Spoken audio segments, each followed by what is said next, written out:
فرمایا کہ ان دونوں کے مضامین آپس میں چونکہ مربوط ہیں، اسی لیے ان دونوں کے درمیان فصل کے لیے بسم اللہ نہیں لکھی جاتی۔ ایک وجہ یہ بھی ہے، یہ مدنی صورت ہے، ترتیب مصحف کے اعتبار سے اس کا 9واں نمبر ہے، اور ترتیب نزولی کے اعتبار سے اس کا 114واں نمبر ہے۔ چونکہ اس صورت میں مشرکین سے سابقہ معاہدات منسوخ کر کے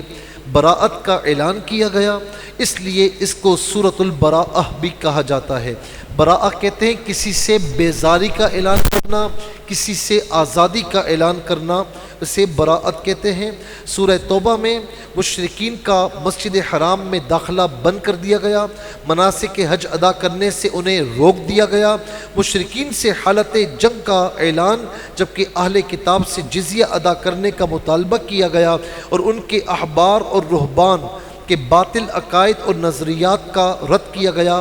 حرمت کے مہینوں کے احکامات، جہاد کی ترغیب، انفاق فی سبیل اللہ کی ترغیب، مسجد زرار بنانے والوں کی مذمت، دیہاتیوں میں سے نیک اور بد لوگوں کا ذکر، بغیر عذر کے غزوہ تبوک میں شرکت نہ کرنے والوں کی ندامت، اور تنگی کے بعد توبہ کی قبولیت کا بیان، زکوٰۃ کی مشروعیت اور فضیلت علم کا بیان کیا گیا۔ پہلی ہی آیت میں فرمایا کہ براءۃ من اللہ ورسولہ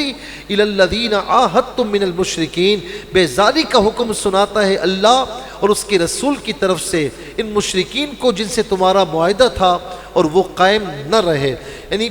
پہلی آیت میں فرما دیا گیا کہ اب مسلمانوں کے خلاف کفار اگر سازشیں کرتے ہیں، معاہدات کو جو معاہدے کرتے ہیں اسے پورا نہیں کرتے، تو فرمایا مسلمانوں سے کہ اب ان کو بتا دو کہ فیصلہ کن جنگ کرنے یا اسلام قبول کرنے کے لیے اب تمہارے پاس 4 مہینے ہیں۔ اور پھر فرمایا کہ جن کفار کے ساتھ مسلمانوں کا پہلے سے کوئی معاہدہ ہے اور انہوں نے مسلمانوں کے خلاف کسی دشمن کی مدد نہیں کی، تو مقررہ مدت تک مسلمان یک طرفہ طور پر معاہدے کو نہ توڑیں۔ یعنی مسلمانوں کو معاہدہ توڑنے سے منع کیا گیا، لیکن اگر سامنے کفار اور مشرکین اگر خود توڑتے ہیں تو فرمایا کہ اب آسرا نہ کرنا، اب اگر وہ توڑتے ہیں تو معاہدہ قائم نہیں رہے گا۔ پھر فرمایا کہ 4 مہینے کا نوٹس پیریڈ گزرنے کے بعد مسلمان مشرکین عرب کے خلاف کریک ڈاؤن کریں، ان کا مکمل محاصرہ کریں، اور وہ جہاں بھی ملیں انہیں کیفر کردار تک پہنچایا جائے۔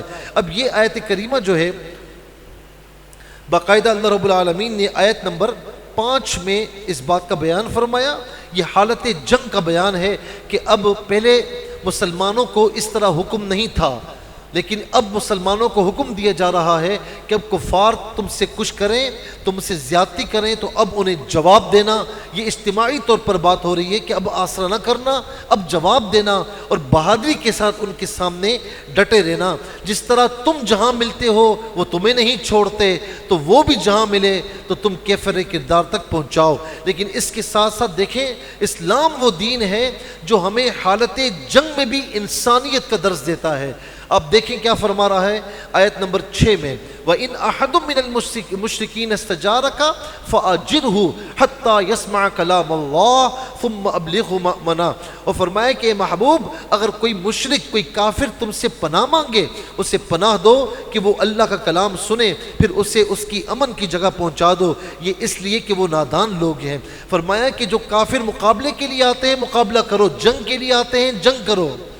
لیکن اگر کوئی کافر تمہارے پاس امن کے لیے آیا ہے، تمہارے پاس پناہ لینے کے لیے آیا ہے، تو جب وہ جنگ نہیں کر رہا تو تم بھی اس کے ساتھ جنگ نہ کرو۔ فرمایا کہ اس سے پناہ دو۔ پھر جس طرح ہمارے ملک پاکستان میں غیر مسلم رہتے ہیں، مائنورٹی ہے، مائنورٹیز کہلاتے ہیں، وہ رہتے ہیں، انہیں تمام حقوق دیے جاتے ہیں، اس لیے کہ وہ ہمارے ملک کے خلاف کوئی کام نہیں کرتے، ہمارے ملک کے قوانین پر عمل کرتے ہیں، تو ہم انہیں عام طور پر مائنورٹیز کہتے ہیں کہ جو غیر مسلم ہیں، ان کے پورے حقوق ہیں۔ جس طریقے سے یہاں رہنے والوں کے حقوق ہیں، اسی طریقے سے ان کے بھی حقوق ہیں، اور خدا نہ خواستہ ان کو کہتے ہیں ذمی۔ اگر خدا نہ خواستہ کوئی مسلمان انہیں مار دے تو مسلمان حکومت کو کہا گیا ہے کہ پھر اس کے عوض میں جس مسلمان نے قتل کیا ہے اس سے قصاص لیا جائے. یعنی اتنا ان کے خون کی قیمت ہے کہ وہ مسلمانوں کے خلاف کام نہیں کر رہے, مسلمان ملک کے خلاف نہیں کر رہے. اگر مسلمانوں نے ان کو امن دیا ہے تو پھر ان کے حقوق کا بھی خیال رکھیں, لیکن جو جنگ کر رہے ہیں تو ان کے ساتھ جنگی معاملہ ہونا چاہیے. پھر اس کے بعد آیت نمبر 8 تا 10 سے بتایا کہ کفار مسلمانوں کے ساتھ منافقانہ رویہ اختیار کرتے ہیں. ان کی اخلاقی حالت یہ ہے کہ مسلمانوں پر خدا نہ خواستہ غالب آ جائیں تو قرابت داری کا بھی پاس نہ کریں. اب یہ دیکھیں ان کی منافقت بتائی جا رہی ہے. فرمایا کہ کیف وَإِن يَظْهَرُوا عَلَيْكُمْ لَا يَرْقُبُوا فِيكُمْ إِلًّا وَلَا ذِمَّةً يُرْضُونَكُمْ بِأَفْوَاهِهِمْ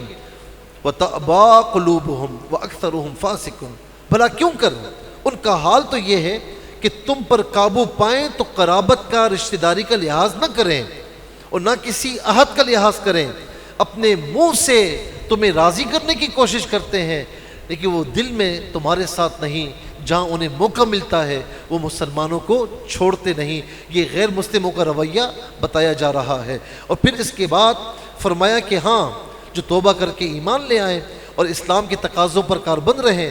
پھر وہ مسلمانوں کی دینی بھائی ہیں, لیکن جب تک وہ کافر ہیں تو مسلمان ان پر ہرگز بھی اعتماد نہ کریں. پھر اس کے بعد آگے چل کر آیت نمبر 29 میں اہل کتاب کو, بلکہ آیت نمبر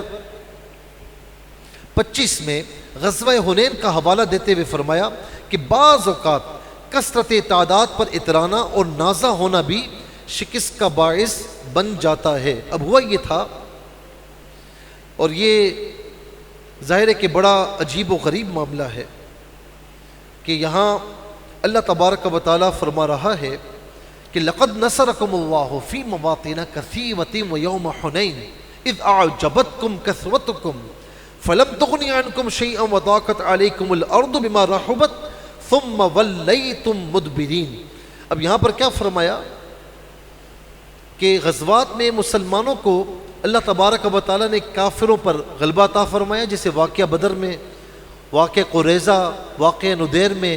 واقعہ حدیبیہ میں, خیبر میں, فتح مکہ میں. لیکن یہاں پر ایک معاملہ ہوا کہ حنین ایک وادی ہے طائف کے قریب, مکہ مکرمہ سے چند میل کے فاصلے پر ہے. یہاں فتح مکہ سے تھوڑے ہی روز پار, تھوڑے ہی دنوں بعد قبیلہ حوازن اور ثقیف سے جنگ ہوئی. اس جنگ میں مسلمانوں کی تعداد 12,000 تھی یا اس سے بھی زائد تھی, مشرکین 4,000 تھے. جب دونوں لشکر مد مقابل ہوئے تو مسلمانوں میں سے کسی شخص نے اپنی کثرت پر نظر کر کے کہا کہ اب ہم ہرگز مغلوب نہیں ہوں گے, ہمیں تو جیتنا ہی ہے, ہم تو طاقتور ہیں. اب یہ مسلمانوں میں سے کسی ایک مسلمان نے کہا. رسول اللہ صلی اللہ علیہ وسلم کو بڑا عجیب گزرا, بڑا گراں گزرا, کیونکہ آقا علیہ السلام ہر حال میں اللہ پر توکل فرمانے والے تھے اور تعداد کی قلت و کثرت پر نظر نہ فرماتے. جنگ شروع ہوئی, قتال شدید ہوا, مشرکین بھاگے, مسلمان مال غنیمت لینے میں مصروف ہوئے تو بھاگے ہوئے لشکر نے اس کو غنیمت سمجھا اور تیروں کی بارش شروع کر دی. تیر اندازی میں بڑی مہارت رکھتے تھے. نتیجہ یہ ہوا کہ اس جنگ میں مسلمانوں کے قدم اکھڑ گئے اور لشکر بھاگنے لگا. حضور نبی کریم علیہ السلام کے پاس سوائے حضور کے چچا کے حضرت عباس کے اور آپ کے ابن عم چچا کے بیٹے ابو سفیان بن حرب کے اور کوئی باقی نہ رہا. حضور نبی کریم علیہ السلام نے اس وقت اپنی سواری کو کفار کی طرف آگے بڑھایا. حضرت عباس کو حکم دیا کہ وہ بلند آواز سے اپنے اصحاب کو پکاریں, تو ان کے پکارنے سے وہ لبیک کہتے ہوئے جو ہے وہ دوبارہ حضور نبی کریم علیہ السلام کے پاس آئے. پھر لڑائی خوب گرم ہوئی. حضور نبی کریم علیہ السلام نے اپنے دست مبارک میں سنگریزے لے کر کفار کے منہوں پر مارے. فرمایا کہ یا رب محمد کی قسم بھاگ نکلے, محمد کی قسم بھاگ نکلے. اور پھر یہ ہوا کہ آقا علیہ السلام یا رب محمد کی قسم بھاگ نکلے یہ فرماتے اور سنگریزے ان پر مارتے. اور پھر اس کے بعد پھر دوبارہ لڑائی گرم ہوئی اور بالآخر کفار کو بھاگنا پڑا. لیکن عارضی طور پر مسلمانوں کو ہزیمت کا سامنا کرنا پڑا. تو رب تعالیٰ یہاں پر سمجھا رہا ہے کہ تمہیں طاقت پر ناز نہیں کرنا. 12,000 کا لشکر تھا تو کسی نے کہا کہ اب تو ہمیں کوئی نہیں ہرا سکتا. پھر وہی وقت تھا 4,000 مشرکین مسلمانوں پر بھاری ہونا شروع ہو گئے. کوئی غلطی کر بیٹھے, مسلمان مال غنیمت کی طرف گئے, پیچھے سے انہوں نے دوبارہ حملہ کر دیا. پھر حضور نبی کریم علیہ السلام نے تمام اصحاب کو آوازیں دیں, آوازیں دیتے رہے. پھر وہ دوبارہ پلٹے اور پھر ایمانی قوت سے حملہ کیا. تو پھر وہ کفار بھاگ نکلے. تو یہاں پر فرمایا کہ تمہیں کبھی بھی اپنے کسی مال پر یا اپنی کسی چیز پر تعداد پر نازا نہیں ہونا، ہمیشہ اللہ تبارک و تعالیٰ کی بارگاہ میں جھکے رہنا ہے۔ پھر فرمایا کہ اس کے بعد اللہ رب العالمین نے اپنے رسول اور ایمان والوں پر قلبی سکون نازل فرمایا اور غیبی لشکروں سے ان کی مدد فرمائی۔ اس کے بعد آیت نمبر 29 میں اہل کتاب کو جزیہ دینے کا حکم فرمایا اور فرمایا کہ نہ دینے کی صورت میں جنگ کے لیے تیار ہو جائیں، اور آیت نمبر 30 میں بتایا کہ یہود نے عزیر کو اللہ کا بیٹا کہا، نصارہ نے مسیح کو اللہ کا بیٹا کہا، مگر یہ ساری کی ساری ان کی خود ساختہ باتیں ہیں، اپنی بتائی ہوئی باتیں ہیں۔ رب تعالیٰ تو صرف ایک ہی ہے اور وہ اللہ رب العالمین ہے، اس کی سوا کوئی بھی نہیں ہے۔ پھر اس کے بعد اللہ تبارک و تعالیٰ نے آیت نمبر 36 میں فرمایا کہ ابتدائے آفرینش سے اللہ کی کتاب تقدیر میں مہینوں کی تعداد 12 ہے، ان میں سے 4 ذوالقعدہ، ذوالحجہ، محرم اور رجب المرجب، یہ 4 مہینے حرمت والے ہیں۔ ان مہینوں میں جنگ کو ممنوع قرار دیا گیا ہے۔ اور پھر اس کے ساتھ فرمایا یہ کفار مکہ جب ان مہینوں میں جنگ کرنا چاہتے تو ان کی ترتیب میں رد و بدل کر دیتے۔ اللہ رب العالمین نے فرمایا کہ مہینوں کو مؤخر کرنا کفر میں زیادتی ہے، تو یہ آیت نمبر 36 میں اللہ رب العالمین نے فرمایا۔ پھر اس کے بعد آیت نمبر 40، یہ بڑی پیاری آیت کریمہ ہے جس میں سیدنا صدیق اکبر رضی اللہ تعالی عنہ نے جو سفر ہجرت میں قربانیاں دیں اس کا بیان ہے۔ فرمایا کہ سفر ہجرت کے موقع پر غار ثور میں سیدنا صدیق اکبر کی رفاقت خاص کو ایک شان امتیازی کے ساتھ بتایا، اور ان آیات میں اللہ تبارک و تعالیٰ نے اپنے محبوب کے ساتھی سیدنا صدیق اکبر رضی اللہ تعالیٰ عنہ کا 1 بار نہیں، 2 بار نہیں، 3 بار نہیں، پورے 6 مرتبہ مختلف انداز سے ذکر فرمایا۔ اور پھر اس کے بعد یہ بھی فرمایا کہ اللہ رب العالمین نے کلمہ کفر کو پس رکھا اور اللہ کا دین ہی سربلند ہے۔ اور آگے پھر اللہ رب العالمین نے آیت نمبر 60 میں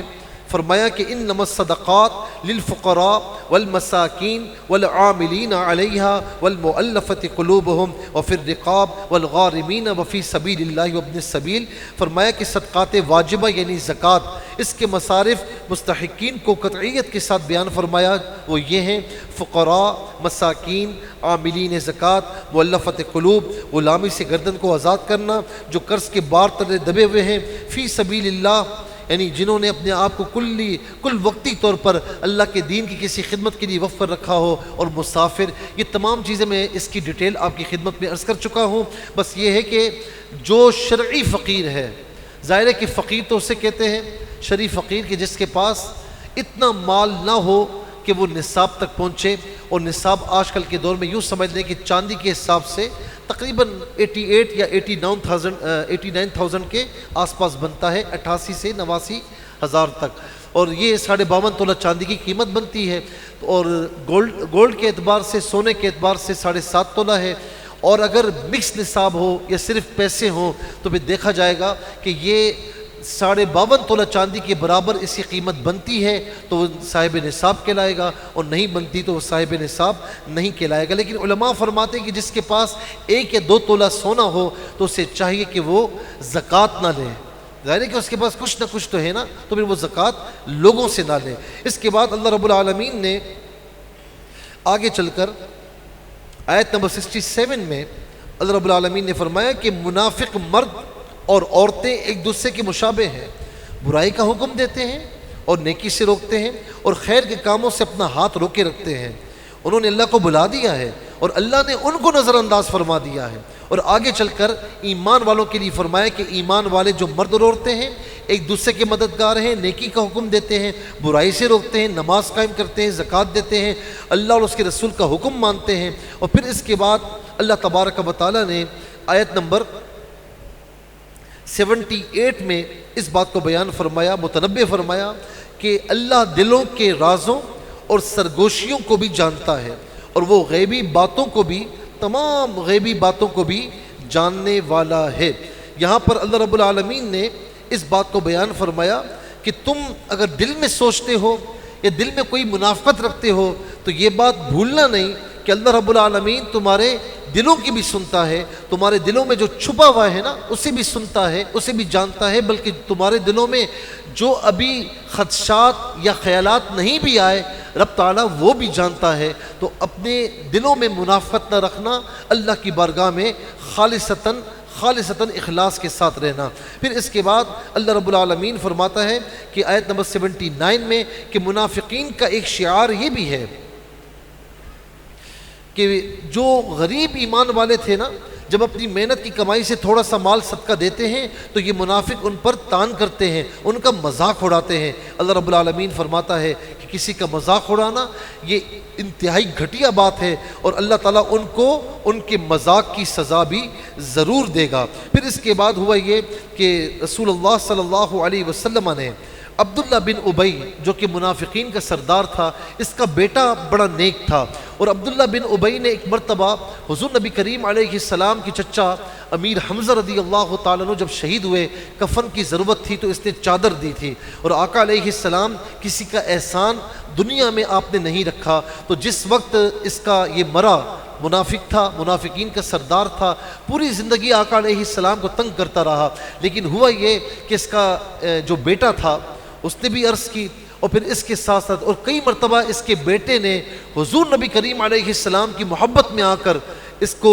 سر راہ روکا بھی تھا، اس اپنے باپ کو ڈانٹا بھی تھا کہ تم حضور نبی کریم علیہ السلام کے ساتھ یہ معاملہ نہ کیا کرو، لیکن منافق ہوتا ہے۔ جب آقا علیہ السلام اس کے جنازے میں تشریف لے گئے تو ایک تو یہ تھا کہ اس احسان کا بدلہ بھی چکا دیا جائے، دوسرا آقا علیہ السلام کی نظر نبوت دیکھ رہی تھی کہ اس وقت جب آپ اس کی جنازہ میں تشریف لائیں گے تو یعنی کئی لوگ آقا علیہ السلام کی اس طرز عمل کو دیکھ کر مسلمان ہوں گے، تو آقا علیہ السلام کے سامنے یہ بات بھی موجود تھی، تو آقا علیہ السلام وہاں تشریف لے گئے، اور اس کے بعد ہوا یہ کہ اللہ رب العالمین نے یہاں پر بیان فرمایا کہ محبوب یہ منافق ہیں، آقا علیہ السلام تو تشریف لے گئے، آپ کی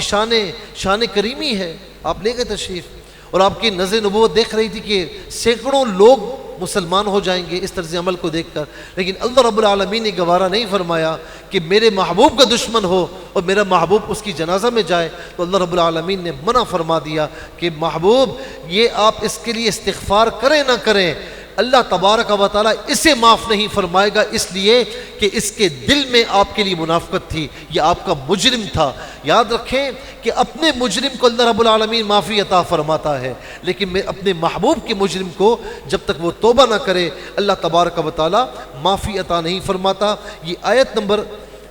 80 میں اللہ تبارک و تعالیٰ نے اس بات کو بیان فرمایا۔ پھر اس کے بعد منافقین کے مختلف اعمال کی مذمتیں رب تعالیٰ نے بیان فرمائیں۔ پھر اس کے بعد آیت نمبر 98 میں عرب کے دیہاتی لوگوں کے دو طبقات کا ذکر ہوا، ایک وہ جو اللہ کی راہ میں خرچ کو تاوان سمجھتے ہیں اور مسلمانوں پر برے دن آنے کے منتظر رہتے ہیں، اور دوسرے وہ لوگ جو اللہ کی رضا اور نبی علیہ السلام کی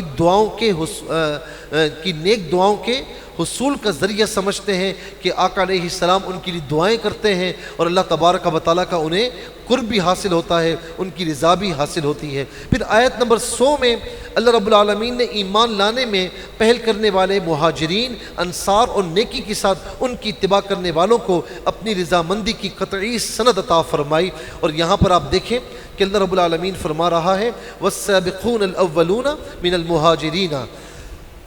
کہ پوری آیت کریمہ ہے، اس میں فرمایا کہ تمام کے تمام اللہ تبارک و تعالیٰ تمام صحابہ سے راضی ہے، لیکن جہاں پر درجات کی بات آتی ہے تو جنہوں نے سبقت اختیار کی ان کا مرتبہ سب سے الگ ہے۔ اور یاد رکھیں کہ صحابہ کرام میں سب سے پہلے سیدنا صدیق اکبر رضی اللہ تعالی عنہ، پھر اس کے بعد خلفائے راشدین ہیں، پھر اس کے بعد جو ہے وہ جن کو اللہ تبارک و تعالیٰ کے پیارے محبوب علیہ السلام نے جنت کی بشارت دی، پھر اس کے بعد جنگ بدر والے ہیں، پھر اس کے بعد جنگ احد والے ہیں، اور پھر اس کے بعد بیعت عقبہ والے ہیں، اور پھر اس کے بعد تمام صحابہ کا مقام ہے۔ لیکن یہ درجے اللہ کے پیارے نبی صلی اللہ علیہ وسلم نے بیان فرمائے، قرآن کریم نے خود بھی اس بات کو بیان فرمایا، لیکن یہ بات یاد رہے کہ ان سب سے اللہ رب العالمین راضی ہیں اور اللہ تعالیٰ ان سے راضی اور وہ اللہ تعالیٰ سے راضی ہیں، رضی اللہ عنہم ورضوا عنہ۔ پھر اس کے بعد آیت نمبر 107 میں مسجد درار کا ذکر ہے۔ یہ وہ مسجد ہے کہ جس کو منافقین نے اور ان کا جو بڑا تھا ابو عامر راہب، اس نے سازش کر کے یہ مسجد بنائی، اور لوگ اس سے پوچھتے تو کہتا کہ جو اس مسجد میں نہیں پڑھ سکتے وہ یہاں پڑھ لیں گے۔ اور پھر اس کے بعد یہ ہوا کہ حضور نبی کریم علیہ السلام کو اس میں نماز پڑھنے کی دعوت دی تاکہ مستند بات ہو جائے اور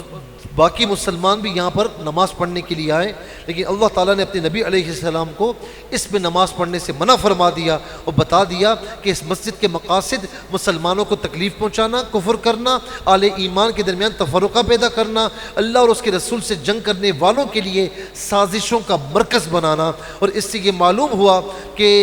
کام اگر بظاہر اچھا بھی ہو لیکن مقصد منفی ہو تو اس کام کو روکا جائے۔ کام بظاہر مسجد تھی لیکن مقصد منفی تھا تو اللہ تبارک و تعالیٰ نے اس سے منع فرما دیا۔ پھر اس کے بعد اللہ رب العالمین نے نبی علیہ السلام کو فرمایا کہ آپ واپسی کے سفر میں مسجد قباء میں قیام کریں۔ یہ مسجد قباء وہ ہے کہ جس کی بنیاد اللہ رب العالمین فرماتا ہے کہ تقوی پر رکھی گئی، لمسجد اسس علی التقوی، آیت نمبر 108 میں۔ تو فرمایا پہلے دن سے اس کی بنیادیں تقوی پر ہیں، اس میں وہ لوگ ہیں جو اس بات کو پسند کرتے ہیں کہ پاکیزہ رہیں، اور یاد رکھنا کہ اللہ تعالیٰ پاکیزگی اختیار کرنے والوں کو پسند فرماتا ہے۔ تو یہاں پر یعنی جو پاکیزگی اختیار کرتے ہیں ان کو بھی اللہ رب العالمین نے ان کا بیان فرمایا کہ وہ اللہ کے پسندیدہ ہیں، اور خاص طور پر جو مسجد قباء والے ہیں جنہوں نے اس میں حصہ لیا، اللہ تبارک و تعالیٰ نے فرمایا کہ وہ سب کے سب تقوی پر ہیں، اور اس مسجد کی بنیادیں بھی تقوی پر ہیں۔ یہ وہ مسجد ہے کہ میرے آقا علیہ السلام فرماتے ہیں کہ جس میرے امتی نے آ کر یہاں 2 رکعت نوافل ادا کیے، اللہ تبارک و تعالیٰ اس سے مکمل عمرے کا ثواب عطا فرمائے گا۔ پھر اس کے بعد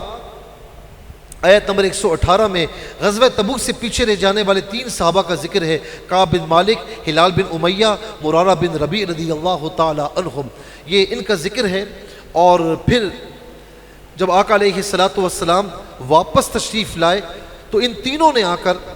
کوئی اس پر بہانے نہیں تراشے، چپ چاپ آ کر آقا علیہ السلام کی بارگاہ میں حاضر ہوئے اور بالکل سچ آقا کی بارگاہ میں فرما دیا۔ تو رب آقا علیہ السلام نے فرمایا کہ اب تم نے یہ بات کی ہے، اب جب تک مجھے حکم نہیں ہوتا تم ایسے ہی رہو گے۔ اب ان تینوں نے اپنے آپ کو بالکل الگ تھلگ کر لیا اور کہتے ہیں کہ اس عرصے میں ہماری زندگی اجیرن ہو گئی۔ اور کعب رضی اللہ تعالیٰ عنہ آقا علیہ السلام سے بڑی محبت کرتے، اور آقا علیہ السلام کی بارگاہ میں آتے تو آقا علیہ السلام اپنا چہرہ اندر پھیر لیتے۔ زندگی اجیرن ہو گئی، ساتھ کے جو صحابہ دوست انہوں نے بات چیت بند کر دی۔ اور پھر ایک وقت ایسا آیا کہ اللہ رب العالمین نے فرمایا کہ وَعَلَى الثَّلَاثَةِ الَّذِينَ خُلِّفُوا، سبحان اللہ، اے ہائے ہائے، اور ان 3 پر جو موقوف رکھے گئے تھے، حَتَّى إِذَا ضَاقَتْ عَلَيْهِمُ الْأَرْضُ بِمَا رَحُبَتْ، یہ زمین وسیع ہونے کے باوجود ان پر تنگ ہو گئی تھی، ان کی زندگی اجیرن ہو گئی تھی، وَضَاقَتْ عَلَيْهِمْ أَنفُسُهُمْ، اپنی جان سے تنگ آ گئے تھے، وَظَنُّوا أَن لَّا مَلْجَأَ مِنَ اللَّهِ إِلَيْهِ، انہوں نے یقین کر لیا تھا کہ اللہ سے کوئی پناہ نہیں مگر اسی کے پاس، ثُمَّ تَابَ عَلَيْهِمْ لِيَتُوبُوا، یہ وہ خوش نصیب ہیں کہ اللہ رب العالمین نے آیت کریمہ کا نزول فرما کر ان کی توبہ کے قبول فرمانے کا بیان فرمایا، اور پھر تینوں کی توبہ قبول ہوئی۔ کعب رضی اللہ تعالیٰ عنہ فرماتے ہیں کہ میں نے بعد میں کسی سے کہا کہ میں جب آقا علیہ السلام کی بارگاہ میں حاضر ہوتا، میں آقا کو دیکھتا تو آقا چہرہ پھیر لیتے، میرا دل اندر سے پھٹ جاتا کہ میں جن سے محبت کرتا ہوں وہ مجھے دیکھتے نہیں۔ تو پھر ساتھی صحابی نے کہا، کعب بن مالک نام ہے ان کا، ساتھی صحابی نے کہا ایسا نہ سوچنا، جب تو آقا علیہ السلام کی بارگاہ کی طرف دیکھتا تھا نا تو آقا علیہ السلام چہرہ پھیر لیتے، لیکن جب تو کسی اور جانب دیکھتا تو میں نے خود دیکھا کہ میرے آقا تجھے دیکھ رہے ہوتے تھے، تو محبوب کی نظروں سے اوجھل نہیں تھا۔ یہ وہ آقا ہیں جو